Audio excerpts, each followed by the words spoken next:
বিপুল জনগোষ্ঠীর একটা দেশ এবং এখানে বিভিন্ন রাজ্যে বিভিন্ন ভাষা, কিন্তু সেখানে কোনো সরকারি রূপে নির্দিষ্ট ভাষা নেই। বঙ্কিমচন্দ্র খুব আন্দোলন করেছিলেন যে ইংরেজিটাকে করা হোক, কারণ ইংরেজি যেহেতু মোটামুটি, কারণ ওই সময়টা কিন্তু এই সময়টা দেখেন যে তিনি ব্রিটিশ যুগে ছিলেন এবং ইংরেজি ভাষাতেই সকলে নিজেদের মানে কমিউনিকেশনটা তৈরি করতেন। আজ পর্যন্ত কিন্তু আমরা সেই ইংরেজির কাছেই নিয়ন্ত্রিত হয়ে আছি। আমাদের এই ইংরেজি মানে সমান্তরাল আর আমরা কিছু আজ অব্দি ঠিক করতে পারিনি। তো ভাষা পরিকল্পনা সেটা একটা করার খুব চেষ্টা করা হয় যে হচ্ছে যে একটা কোনো নির্দিষ্ট ভাষা হোক, কারণ আমাদের দেশে এটা একটা খুব বড় সমস্যা যে আমরা মানে একাধিক ভাষা এখানে রয়েছে এবং এই ভাষাভাষী জনগোষ্ঠীর মধ্যে খুব একটা মারমুখী ব্যাপার যে আমার ভাষাটা সব থেকে বেশি সমৃদ্ধ। তো এবং এই ভাষা সূত্রে কিন্তু অনেক রকমের সম্প্রীতিতে আঘাত করছে আর কি। তো সেটা যেন না হয় সেটাই আমরা সার্বিকভাবে চাইব। ভাষা সংযোগ এবং সম্প্রীতি রক্ষা করুক। আমাদের পার্শ্ববর্তী দেশের কথা দাদা শুরুতেই বললেন, একটা দেশ পুরো গড়েই উঠেছে একটা ভাষার দ্বারা, কিন্তু একটা জিনিস খুব দুর্ভাগ্যের, যেই ভাষাটার বিরুদ্ধে আন্দোলনটা হলো, উর্দু ভাষার বিরুদ্ধে, তো সেই আন্দোলনটা তারা করেছিলেন এবং যেই মানুষগুলি চলে গিয়েছিলেন সেখানে আমাদের মানে পশ্চিমবঙ্গের ছেলেও ছিল, সেখানে আমরা দেখছি হ্যাঁ আব্দুল জব্বার। এবারে ওই এটা আমাদের খুব দুর্ভাগ্যের যে আমাদের শুধুমাত্র বাংলাদেশ না, আমাদের আসামেও অনেকের প্রাণ গেছে এই ভাষার জন্য। সেখানে তাদের যেই ভাষার বিরুদ্ধে লড়াই ছিল, আজকে কিন্তু আমরা দেখি একটা বিপুল জনগোষ্ঠী সেই ভাষাতেই বারে বারে সংযোগ রক্ষা করেন। তারা বলে আমার বাসায় তোমার দাওয়াত রইল, তুমি আমার বাসায়, কিন্তু আমি সেটাকে কোনো অপরাধ বলছি না।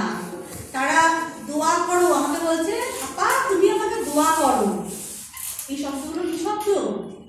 তাহলে আজকে আমরা বাংলা ভাষার পুরোপুরি ব্যবহার কেন করছি না? আমাদের বাংলা ভাষাটা তো একটা অত্যন্ত সুন্দর ভাষা। এই মুহূর্তে তো বাংলা ভাষাকে নিয়ে আমরা অনেক, শুধুমাত্র বাংলা ভাষার উপরে আমি 2 ঘন্টা বলতে পারবো। তাকে ক্লাসিক্যাল ল্যাঙ্গুয়েজ বলা হচ্ছে। ক্লাসিক্যাল ল্যাঙ্গুয়েজ ব্যাপারটা তো শুধু মুখের কথা না, এটা তো একটা বিশাল ব্যাপার। ধ্রুপদী ভাষার সেখানে তাকে সম্মাননা দেওয়া হচ্ছে এবং আমরা খুব গর্বিত যে আমাদের রবীন্দ্রনাথকে আমরা নিজেদের ভাষায় পড়তে পারি, আমরা অনুবাদ করে পড়তে পারি না।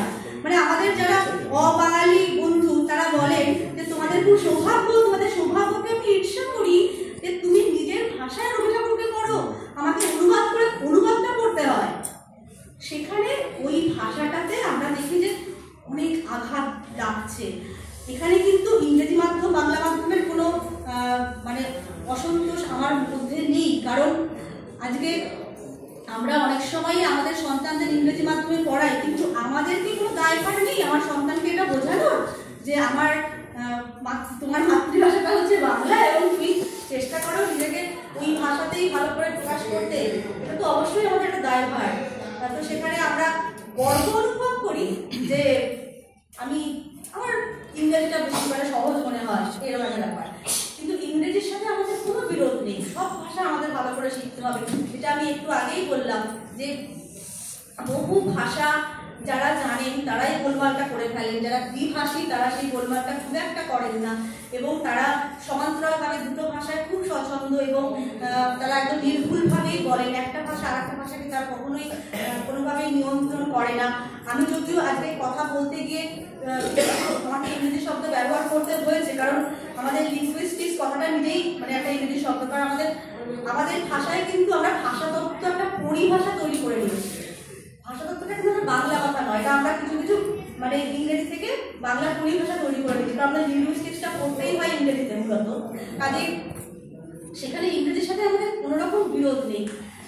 আমরা সংযোগ রক্ষা করার জন্য, পারফরম্যান্সের জন্য, মানে চমস্কি যেটাকে বলেছেন, সেই ভাষা প্রয়োগের সূত্রে আমরা অবশ্যই অন্য ভাষাকে গ্রহণ করবই, কিন্তু নিজের ভাষাকে কখনোই অবহেলা করে নয়। এবং তাহলেই বোধ হয় আমাদের সত্যি সত্যি ভাষা সংযোগ এবং ভাষার সম্প্রীতি রক্ষিত হবে। সকলকে অনেক